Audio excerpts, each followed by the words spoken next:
continue, please. Yes, this was the first transport, to my knowledge, was taken in June of 1943. And that's the time when my father with my sister, two sisters went, and the brother-in-law, not the baby. The baby Stayed in the ghetto. we had, at the time when they came in and to take away my father, when they took away my father, we were in the bunker. The whole family was in Not the whole family, we were in different places. So I was in the bunker right underneath with my mother. What's a bunker? A bunker is it made a hidden place in the place where we lived. In the apartment? Yes, and there was like with a closet covered up the entrance, and there were many people there. I would say about 10, 12 people. You had heard the Germans were coming Yes. to liquidate. Yes. So you all went into this bunker. And this, my father was not in that Right. bunker. Was you, your mother? Me, my mother, and my youngest sister, Her name? Edja. And the baby? And we had the baby with us. But the people were afraid that the baby will cry or cough or whatever, so they wouldn't let the baby into that bunker. So what I did, about half an hour before they came in, and I knew that they are going around from one place to another to take out the people, I took that baby, I put it on top of the bed, and I covered it up with a pillow, with a cover that it should not be visible, because otherwise I couldn't leave the baby alone, and the baby was sleeping at the time. Now what happened? And I was praying to God, whatever is going to happen, that the baby should be safe. After the razzia was over, we came out of the bunker, and I found the baby still sleeping under those covers. And this was the biggest treasure what I actually wanted to happen, the biggest miracle. So they didn't discover you? They didn't discover us with my mother, and the only one what we were left was with as I said, my mother and my sister and the baby. And this was going, each time they had a razzia, when they went away, we came out of the hiding, and we were hoping for miracles. About, I would say, 6 weeks later, they came again. They made Judenrein. Judenrein means completely take out every person they could find and destroy the ghetto. And I was taking at the time with my mother and my youngest sister on that transport. And the baby, we didn't know what to do. We left it in the house because we thought maybe somebody will come in and will save it. So I don't know what happened to that baby, but I assume somebody said later that he saw that baby wandering around. Wandering around? Yes, at that time when we were on the transport already. So we arrived about 24 hours later. They took us to those so-called trains. They were not trains, they were where they had the cattle, those transporting cattle in it. They took you out of the ghetto. Yes. They had discovered you in took your... us to the Bahnhof, that means where the railroad was. Into the what? I'm sorry? The railroad. Uh-huh. They call it the Bahnhof in German. And there were the trains waiting for us, the so-called trains. There were those cattle cars. When you left the ghetto, that's where you went, to these cattle cars. Yes. And that's where we went, the transport to, and we came about, I believe, 24 hours, what was not the whole trip could have taken maybe an hour, less than an hour, but we were constantly sitting in those trains and going very slowly for some reason or another. In the cattle cars. And the cattle Could you cars. describe what the cattle cars were like? Well, those cattle cars they had those sliding doors and those little windows. And we could only look through those little tiny windows outside. How many were you in one car? Oh, the cars were packed. You couldn't even sit down. You had to stand. You stood the whole time? All the time. Did you have any food or? No, we had nothing, unless we took something with us from with our suitcases. Did because they let us take a suitcase with each person. Did the train stop that you could go to restroom facilities No. anything We were like locked that? up in those cars until they opened up the cars, and this was Auschwitz. And we came to a camp. There was a sign, Birkenau.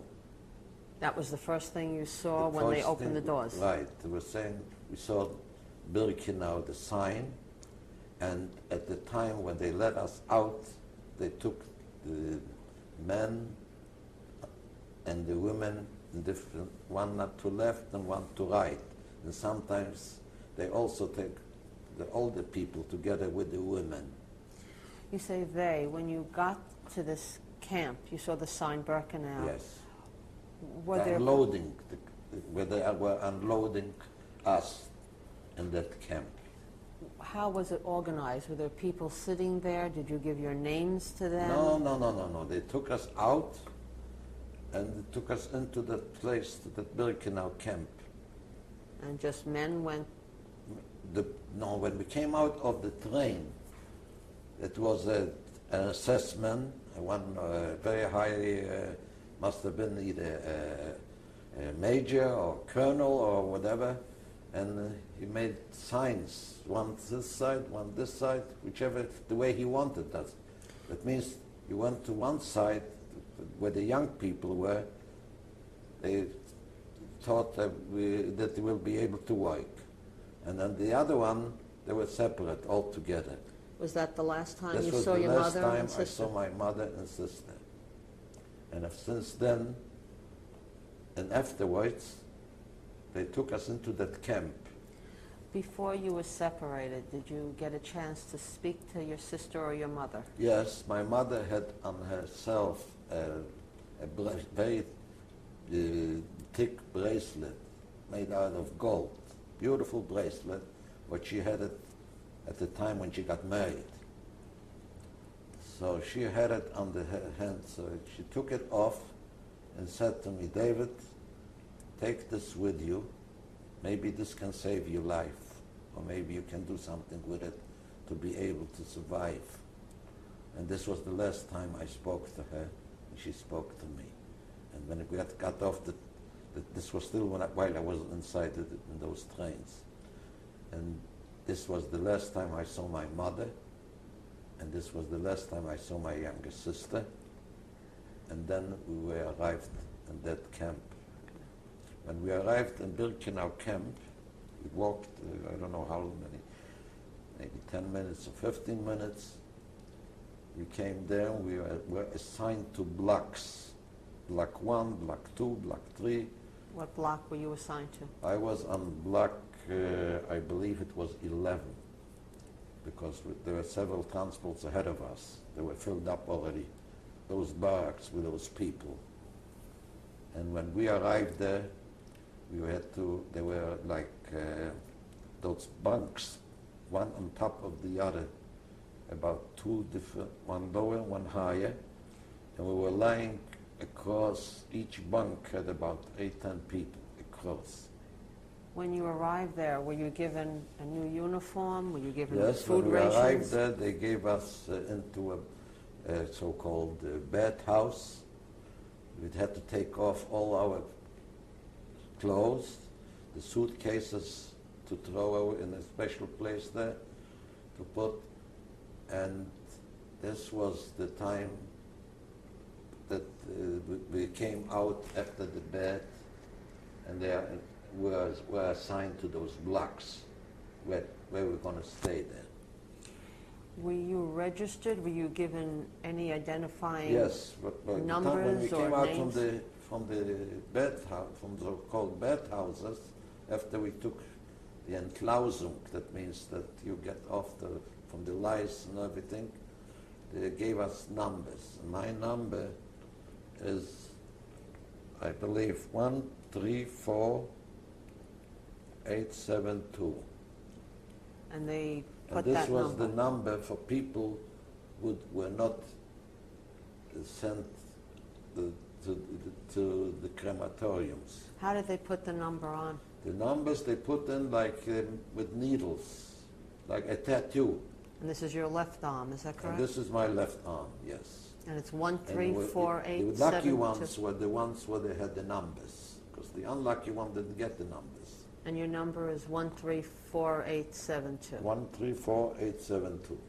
You say they were the lucky ones. You were the lucky We ones. were the lucky ones. When you got the number, that means that you're going to go to do some work or for the time being to survive. Did you do work in Birkenau? In Birkenau, we didn't do any work. The Birkenau camp was a camp just that they took us out every few hours to count and again to count and again to count. How were you treated in Birkenau? In Birkenau, when we arrived there, we stayed the first day at least 12 or 15 hours outside in very hot weather. It was a very hot summer. This was in August 1943. Why were you outside? Because we didn't have the camp already organized to get in. So they left you outside. Outside, in the they sun. were yes, in the sun, and it was no water, was nothing, and a lot of people fell in the middle of the day from the hot sun because they were falling apart, and whoever couldn't survive right away, they took him away, and the only one where they survived, they took us later on into those so-called blocks. You said the blocks. They were your barracks? This were the barracks. This is where you slept? Yes. They were the bunks without any straw, without anything, just wood. And on top was another layer. And you were all together, Yes. sleeping together? About 8 or 10, and then again 8 and 10. And there were long blocks. There were about, I would say, approximately about between 50 and 100 people in block. I don't recall exactly how many. How long were you in this camp? When I arrived in Birkenau, after we were assigned to those blocks, we were there. I was there till about, I believe, for 2 months or 3 months. And during that time, you did not do any work? No, you were we just didn't left do alone. any work. Just every day in the morning, in the afternoon, in the evening, they called an appel, they call it. With the whistle, everybody had to go out and counting and counting and constantly counting to make sure that nobody escaped. And in these blocks, were there Germans around guarding you? How did they treat you? Well, the Germans were on the outside. Inside were all the so-called capos. What is a copper? A capo is a person was assigned to be in charge of the group of people and make sure that they do everything what they want to do, and to have them, and we were beaten at that time many times, very often. Why? Because for simple reason. They didn't like maybe something, they didn't like the way we looked or whatever. Those capos were very, very bad. Were they Jewish? Most of them were, a lot of them were Jewish because they were from our own, but the capos were actually the one where they have been there already for a couple of years. And how long were you in Birkenau? I made up my mind at the time to get away from this camp because I found out that every few days once a week or so. A German used to come from a civilian German and needed workers. We used to call him the horse trader, and he used to pick up the youngest and the most, people who could work, and take him away from there into Germany to work to different places. Did you volunteer to go with him? Well, I came at the time when I came. I saw already the smoke was coming, and we found out every day more and more about it, what they are doing, where the smokes are coming from. People, where they were much longer there, and they were working on the outside and inside. When you say the smoke, what do you mean? From the chimneys where they burn the people, the crematoriums. And you saw this? Oh yes, every day. It was not a day that we didn't see the smoke. And you knew? And there was a terrible smell coming out of that. We found out every day more and more about it, because we didn't know until we arrived there what was going on, where the other people are. And you knew that they were being killed? Later we found out every day from the people what they were going around. So there were different type of camps, and they were going the older camps, the working camps, and all kind of camps. So then you left Birkenau? So I made up my mind that I want to get away from this place, because sooner or later people will be taken in there. Whoever couldn't, they didn't survive much longer.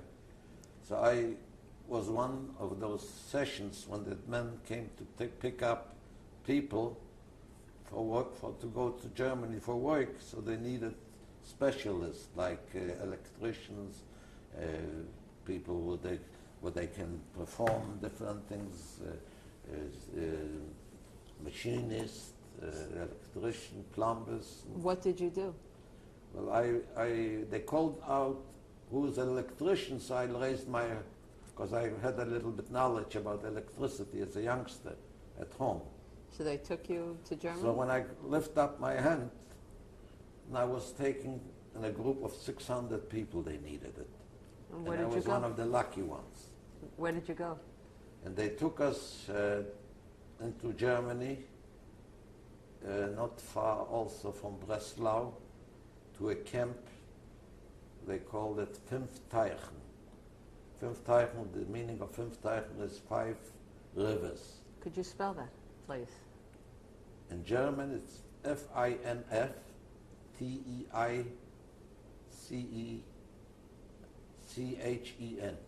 And this was near Breslau? This was not far from Breslau. And in this camp? This was in the southeast of Germany.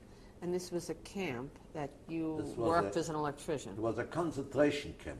When we arrived there, it was also very, very bad, because we had to start the camp, to build for us a camp. And it was all, the ground was like walking into wet, So you had to build the we had camp, to build the barracks. Camps. Well, a lot of couldn't survive even those days.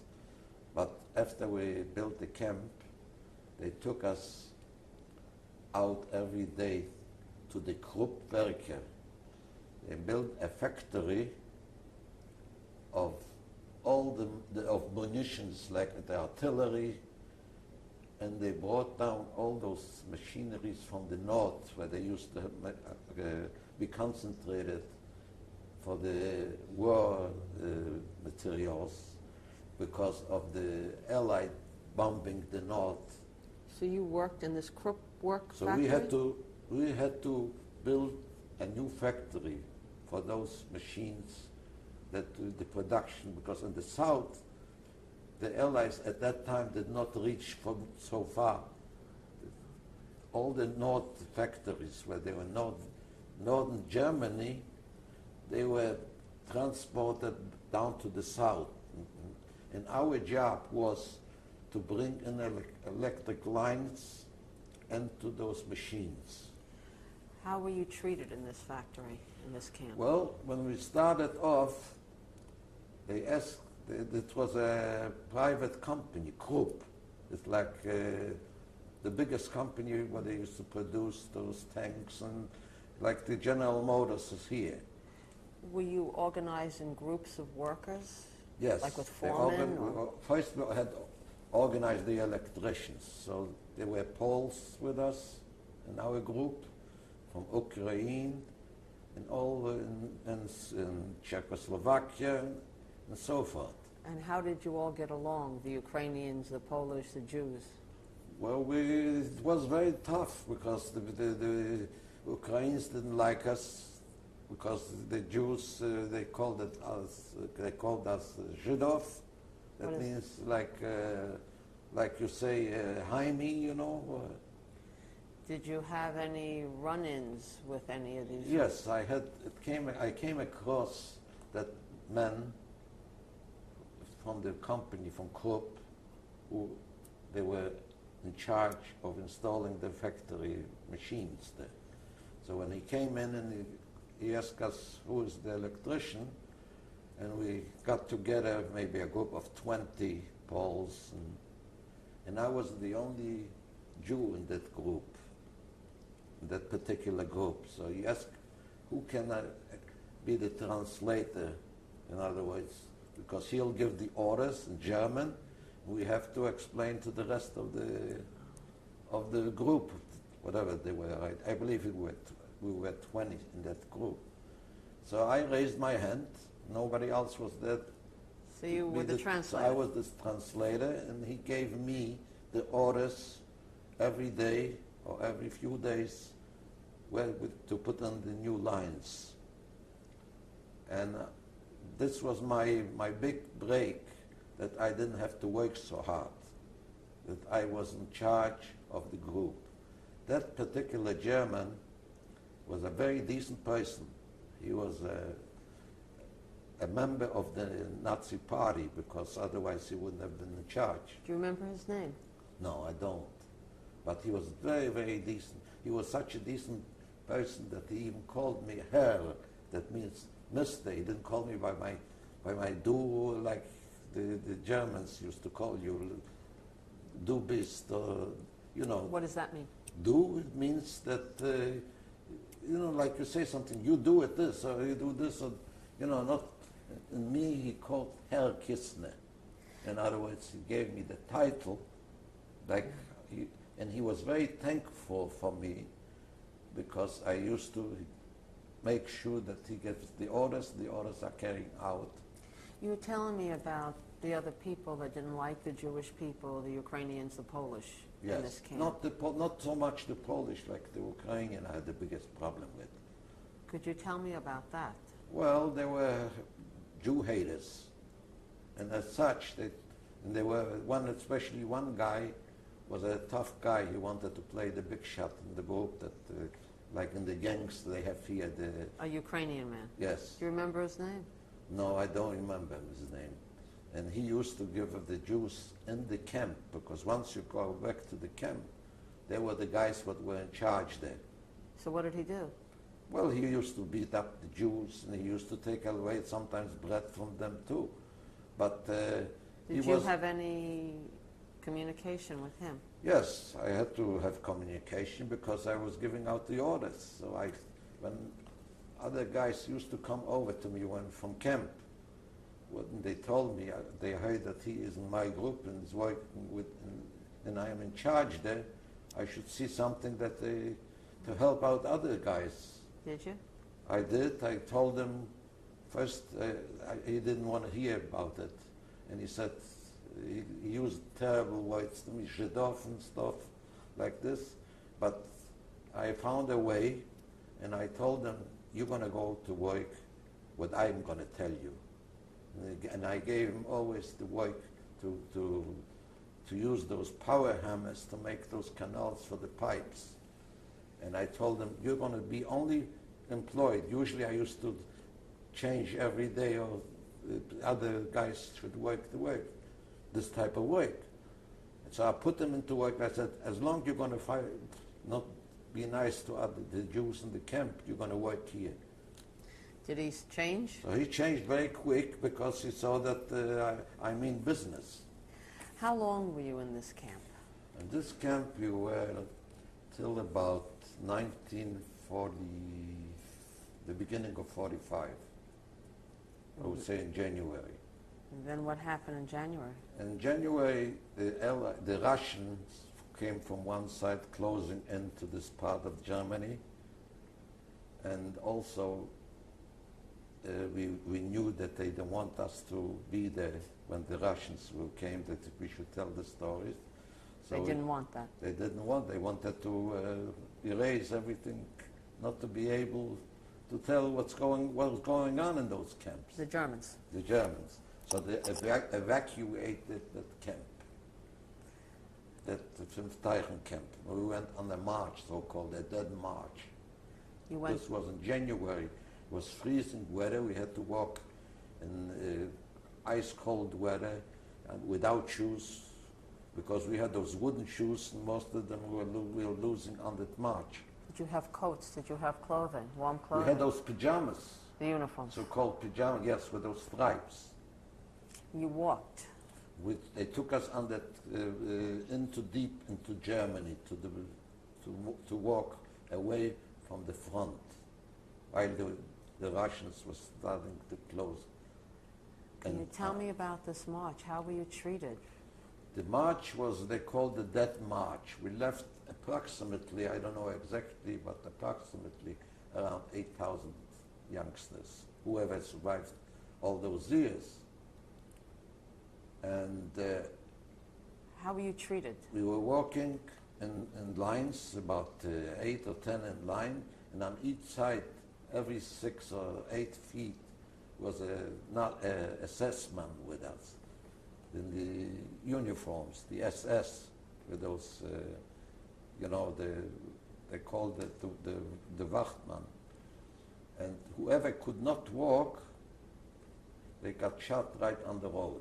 Shot. Yes, and a lot of them could not do, because we walked day and night, because the Russian troops were constantly closing in on us. Were the Germans beating you, pushing you Well, on? they were not beating us. They were just hitting us with the rifles that we should run, and whoever could not go on any longer, they took a bullet, the rifle, they shot us. And we were, and most of those guys from the 8,000, we arrived to a camp by the name Flossenburg. There were about 600 of us from the 8,000. Survived that march. Yes. And they were pushing you with the rifles, and if you couldn't walk, they shot you. Right. And you saw the people being shot along Left the way. and right, because you could not, if you couldn't walk, you couldn't go on with the whole group. What was your condition like? My condition was, I was not bad in Fünfteichen, because I had that time a little bit But on the march, more food than from the German used to bring us to help us, give us a little bit food on the side. He was afraid I shouldn't catch him. But he brought me every day, sometimes when he came once a week or twice a week, he brought me some food on the side that I should be able to survive.